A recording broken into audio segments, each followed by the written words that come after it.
Assalamualaikum warahmatullahi wabarakatuh. Alhamdulillah, alhamdulillahilladzi haqqa hamdi wa nashkuruhu haqqa syukri. Ashhadu an la ilaha illallah wahdahu la syarika lah, wa ashhadu anna Muhammadan abduhu wa rasuluh. Allahumma salli wa sallim ala nabiyyina Muhammadin wa ala alihi wa sahbihi ajma'in, amma ba'du. Qala Allah ta'ala fil Qur'anil Karim, a'udzu billahi minasyaitonir rajim.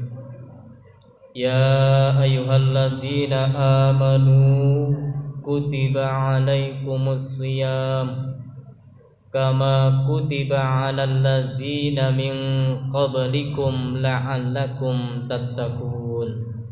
Shadaqallahul azim. Bapak Ibu jamaah salat Isya, sekaligus kita akan menyambungnya dengan salat tarawih yang diberkahi Allah. Alhamdulillah, di hari yang keempat ya, kita telah menuntaskan untuk melaksanakan puasa Ramadan. Tinggal sisa yang sekian masih banyak. Mudah-mudahan atas niat yang tulus untuk menunaikan ibadah puasa di bulan Ramadan sekaligus ibadah-ibadah yang lain, senantiasa Allah meridhai kita semuanya. Amin.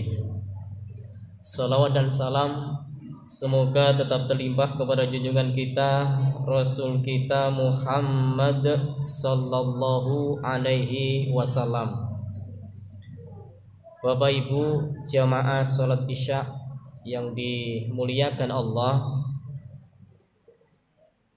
pada kesempatan yang kita ikuti saat ini, tentu di bulan Ramadan yang istimewa, bulan Ramadan yang mulia, semuanya ingin, semuanya punya harapan agar puasa Ramadan yang kita lakukan tahun ini bisa kita laksanakan dengan maksimal, ya, dengan utuh 100% untuk memperoleh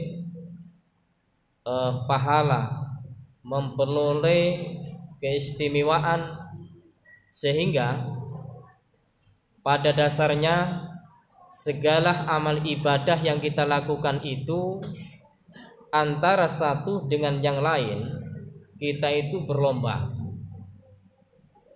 Berlomba dalam apa? Fastabiqul khairat. Berlomba dalam urusan kebaikan. Nah, dalam perlombaan ini, agar perlombaan yang kita ikuti itu mencapai finish yang bisa memberikan, ya, kemanfaatan dan kepuasan untuk kita, sehingga kita memperoleh lomba ini sebuah kemenangan, maka tentu ada hal-hal yang harus kita lakukan agar puasa kita itu bisa maksimal, mencapai finish. Startnya sudah 4 hari yang lalu, kita saat ini sudah mendapatkan 4 hari. Ada beberapa hal untuk mencapai, ya, kemaksimalan itu. Setidaknya dalam kultum kali ini kami sampaikan 3, ya. Yang pertama, hendaknya semua amal ibadah yang kita lakukan itu kita servis. Kita servis. Kalau sepeda motor di servis itu kerak-keraknya dikeluarin semua, dibersihkan semua. Maka ketika kita tumpangi tidak terasa sama sekali karena enaknya. Ramadan pun juga demikian. Apa yang kita servis? Amal-amal soleh yang kita lakukan keseharian. Ya. Kita ini makhluk yang sering lupa, makhluk yang kadang-kadang itu menyepelekan. Kita perhatikan amal yang kita harus benahi lagi, sholat kita. Ya. Ibadah sholat kita sehari semalam yang wajib 5 kali. Nah, 5 kali itu apakah dalam rangka mengikuti sholat jamaah itu bisa mencapai derajat yang istimewa? Padahal Rasul itu sudah sering mengatakan, ya, dalam sabdanya, ketika orang itu ikut sholat jamaah, pahalanya itu juga beda-beda gitu. Ada yang dapat 10%, 9%, 8%, 7%, 6%, 5%, 4%, 3%, atau bisa mencapai separuh. Kita itu masuk yang mana? Nah, untuk kita itu bisa merenungkan mendapatkan pahala yang sekian persen, tentu servis dalam sholat kita benahi lagi, Dari sholat jamaah hadir kita, kekhusyuan yang kita lakukan, sholat yang kita ucapkan, bacaan yang kita renungkan dari awal mulai takbir hingga salam. Sudahkah betul-betul kita itu konsentrasi untuk menjalankan sholat itu? Sholat yang wajib itu kita benahi dulu. Walaupun ya itu kebiasaan, tidak. Kita itu sering melupakan sesuatu. Kemudian yang kedua apa? Sholat sunnah.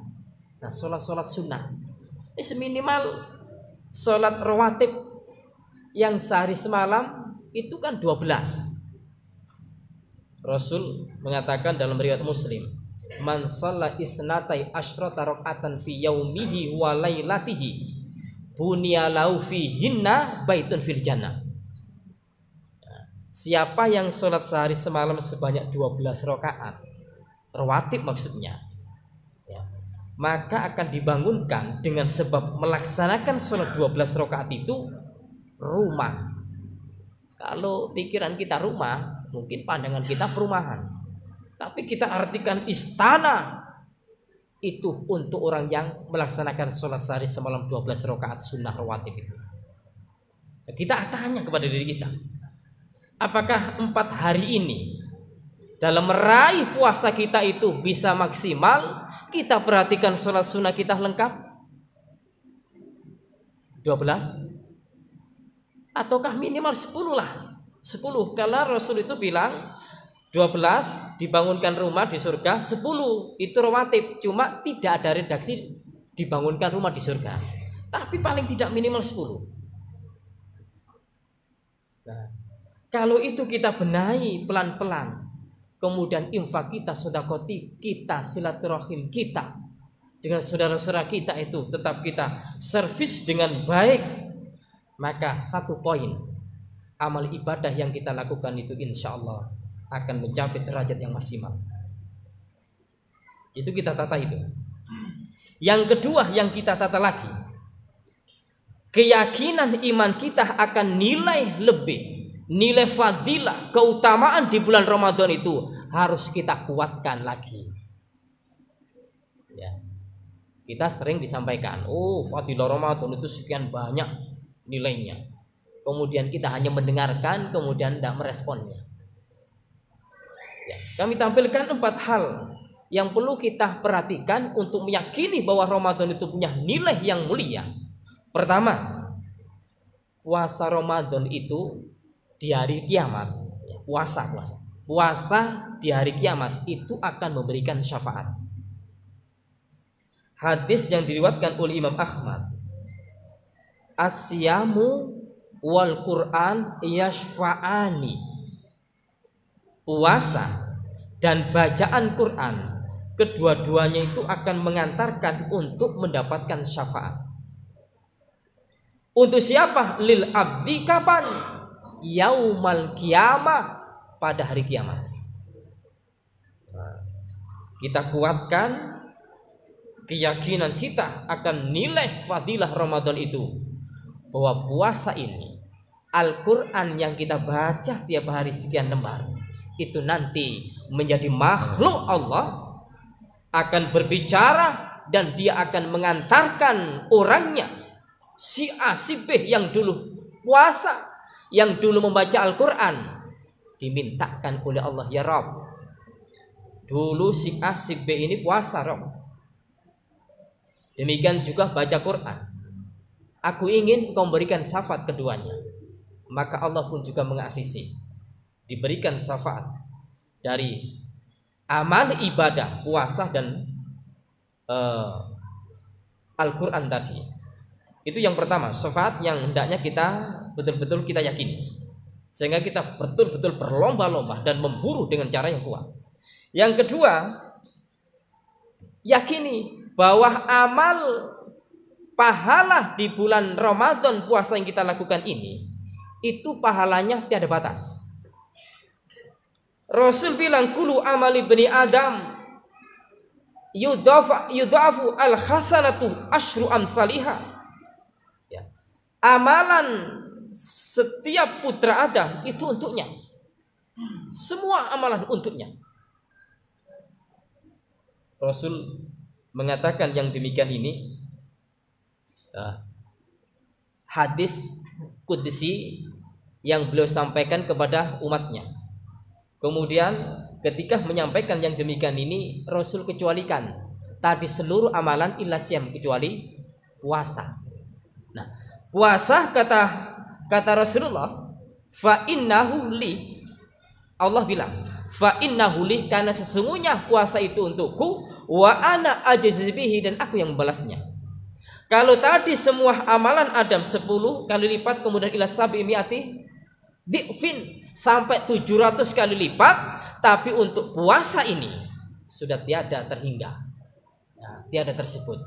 Sehingga yakini bahwa fadilah Ramadan, puasa yang kita lakukan ini pahalanya besar, sangat-sangat besar di hadapan Allah Subhanahu wa taala. Ini yang kedua. Yang ketiga, ayo kita sibuk. Nah, sibuk juga untuk berdoa. Sibuk juga untuk berdoa, walaupun amal-amal yang lain itu jika kita juga sibuk itu. Salat kita, Quran kita, doa kita jangan sampai kita lupakan. Karena Rasul mengatakan salah satu la turaddu da'watuhum, ada 3 kelompok yang doanya itu tidak ditolak oleh Allah. Salah satunya asyam, berpuasa. Ya, berpuasa. Lah kapankah doa itu? Tentu Rasul memberikan penjelasan, ada tempat-tempat diantaranya habis adzan kemudian menunggu iqamah, itu doa yang mustajabah. Kemudian di malam hari, ya, di malam hari ketika sahur itu, sahur, tasahharu fa inna fi sahur barakah, tersahurlah kalian karena dalam sahur itu ada barakah, dan di situ ada malaikat turun. Doa yang saat itu mustajabah untuk kita panjatkan dan dikabulkan insyaallah oleh Allah Subhanahu wa taala. Yang keempat, yang keempat, bahwa puasa itu bisa membersihkan dari fitnah. Nah, membersihkan dari fitnah. Fitnatur rajuli fi ahlihi wa malihi wa jari. Fitnahnya seseorang terhadap keluarganya, terhadap hartanya, terhadap tetangganya, yukaffiru asyam, akan dihapus oleh puasa. Nah, ini dari poin 2 kita tampilkan fadilah 4 yang semestinya cukup banyak, dan yang terakhir, poin terakhir, sambutlah Ramadan ini dengan gembira. Ya, senang semua nggih. Ya, enggak ada yang susah, enggak boleh. Wadah puasa datang ini, saya enggak makan pagi, siang enggak makan. Kuatkah ini? Jangan. Kita harus berlatih dan kita sambut dengan rasa kegembiraan. Karena Rasulullah mengatakan, atakum Ramadan syahrul barak, datang kepada kalian bulan yang penuh berkah. Kalau sudah penuh berkah, kita harus gembira dalam rangka menjalankan ibadah ini dengan penuh ketulusan, sehingga nanti insya Allah kita diberikan kekuatan oleh Allah, diberikan usia, kita bisa melalui Ramadan 1 bulan penuh. Dan setelah bulan-bulan berikutnya, kalau menurut salafus saleh, sebelum Ramadan tiba 6 bulan itu pingin agar usianya itu sampai di bulan Ramadan. Kemudian setelah Ramadan lewat, itu pun berdoa para salafus saleh itu agar amal puasanya diterima oleh Allah Subhanahu wa taala. Nah, mudah-mudahan jamaah semuanya Ramadan yang mabruk, yang diberkahi ini kita sambut dengan kegembiraan yang penuh. Kemudian kita lakukan, kita servis dari amalan-amalan ibadah itu sehingga memperoleh amalan yang terbaik, maka insya Allah akan mendapatkan puasa yang kita lakukan bisa mencapai sebuah kemaksimalan dan kesuksesan. Kiranya itu yang bisa kami sampaikan. Kita akhiri dengan untayan akhirul kalam. Wassalamualaikum warahmatullahi wabarakatuh.